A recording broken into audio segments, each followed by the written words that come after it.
आपण पाहत आहात जनलोक वार्ता, बातमी पहा विश्वासानं। नमस्ते, मी रोहिणी डवळे, जिल्हा महिला बालविकास अधिकारी पुणे। सध्या जिल्हा महिला बालविकास अधिकारी या कार्यालयामार्फत महिला आणि बालकांच्यासाठी काही निवासी संस्था कार्यरत आहे। त्याचप्रमाणे काही सामाजिक कायद्यांची अंमलबजावणी करण्यात येते। शून्य वयोगटापासून 18 वर्षापर्यंतचे जे मुलं आणि मुली आहेत त्यामध्ये प्रामुख्याने अनाथ, निराधार, निराश्रित, गरजू, संकटग्रस्त महिला आणि बालके यांच्यासाठी महिला व बाल विकास विभाग प्रयत्न करत आहे आणि याच माध्यमातून त्यांच्यासाठी अनेक शासकीय योजना राबविण्यात येत आहेत। जसं की ज्या अनाथ निराधार मुलं आहेत तर त्यांच्यासाठी निवासी संस्था आहेत, बालगृह आहेत, मुलींच्यासाठी बालगृह आहेत आणि 18 वर्षावरील महिलांसाठी, मुलांच्यासाठी शासकीय राज्यगृह आहेत। तसेच जे विधी संघर्षग्रस्त बालक आहेत त्यांच्यासाठी निरीक्षणगृह ही योजना आहे। याचबरोबर अनेक सामाजिक कायद्यांची अंमलबजावणी या विभागामार्फत करण्यात येत आहे।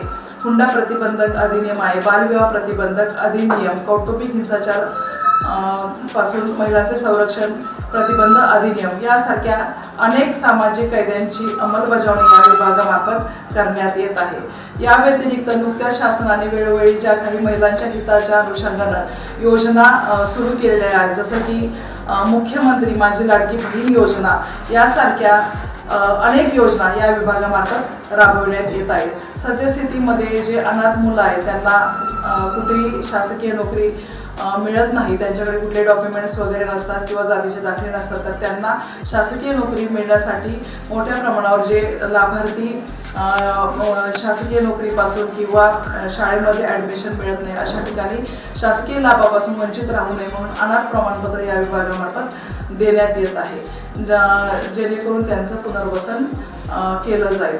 तर अशा अनेक योजना या विभागामार्फत राबवण्यात येत आहे। नुकताच आपल्या 8 मार्च जागतिक महिला दिन आपण साजरा करत आहोत। तर या जागतिक महिला दिनाच्या निमित्तानं माझ्या सर्व महिला व बालविकास विभागामार्फत मी सर्व महिला आणि बालके यांना महिला दिनाच्या शुभेच्छा देते। महिला दिन म्हटलं की महिलांचे हक्क, त्यांचे अधिकार यांची चर्चा नेहमीच होत असते। तर पुणे जिल्ह्यातील सर्व महिला यांनी आपले हक्क आणि त्यांचे अधिकार यांच्या प्रति जागरूक असलं पाहिजे आणि त्यांचे हक्क आणि अधिकार प्राप्त करून घेण्यासाठी ते सतत प्रयत्न त्यांनी केले पाहिजे। जर कुठेही त्यांना अडचण येत असेल तर त्यांनी वेळोवेळी महिला व बालविकास विभागाशी किंवा शासनाशी संपर्क केला पाहिजे।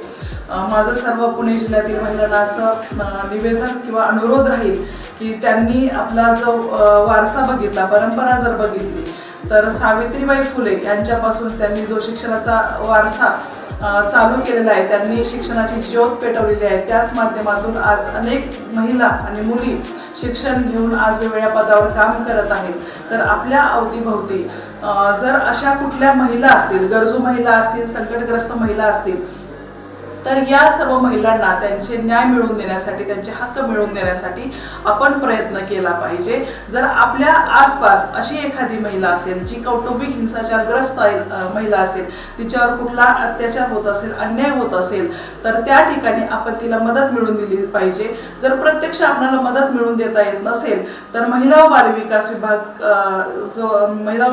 विभागाचा 1091 हा क्रमांक आहे, महिलांशी संबंधित हेल्पलाईन क्रमांक नंबर आहे आणि मुलांशी संबंधित 1098 चाइल्डलाईन हेल्पलाईन क्रमांक आहे।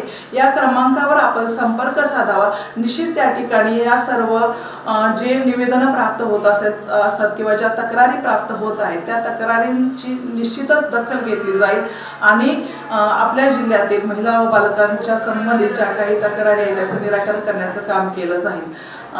आज मला या ठिकाणी असं सांगावंसं वाटतं, जर पुणे जिल्ह्याची परिस्थिती आपण पाहतो तर या जिल्ह्यामध्ये खेड, आंबेगाव, जुन्नर, खेडमधील काही भाग आणि आंबेगाव, जुन्नर ह्या भागामध्ये बहुतांशी भाग हा आदिवासी भाग आहे।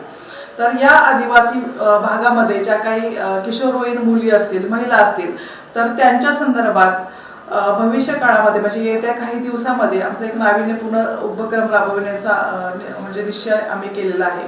तर या मुलींना त्यांच्यामध्ये जे लैंगिक शोषण आहे त्याच्या संदर्भात अवेअरनेस निर्माण करणं, शाळामध्ये जाऊन आमची जी पथकं आहेत, आम्ही पथकं तयार केलेली आहेत, तर ती पथकं शाळामध्ये जाऊन त्यांना मार्गदर्शन करणार आहेत.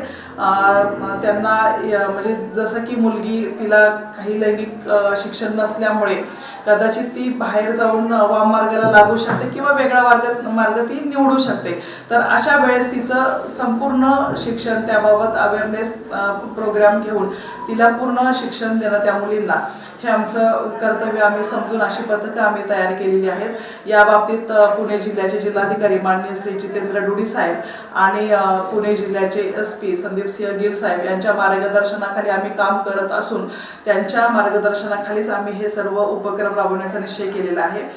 निश्चितच याद्वारे पुणे जिल्ह्यातील सर्व ग्रामीण भागातील शाळांमध्ये जाऊन हा आम्ही उपक्रम राबवणार आहोत, जेणेकरून जे पुणे जिल्ह्यातील मुलींचं पळून घरातून निघून जाण्याचं जे प्रमाण आहे ते कमी होईल आणि मुलींचं लैंगिक शोषणाचं प्रमाण आहे ते कमी करण्यामध्ये आम्हाला निश्चितच यश येईल असा हा उपक्रम आहे.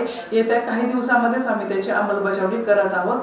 यासाठी पुन्हा एकदा मी आपल्या सगळ्यांना विनंती करते की आपल्या आसपास ज्या अशा काही महिला भगिनी असतील, संकटग्रस्त असतील, त्यांना कुठल्याही प्रकारची मदतीची अपेक्षा असेल तर निश्चितच तुम्ही 2 हेल्पलाईन क्रमांक मी सांगितले 1091 आणि 1098 या हेल्पलाईन क्रमांकाशी आपण संपर्क साधावा किंवा जिल्हा महिला बाल विकास अधिकारी कार्यालय पंडित जवाहरलाल नेहरू उद्योग केंद्र येरवडा या कार्यालयाशी आपण संपर्क साधावा अशी आपल्या सर्वांना मी विनंती करते.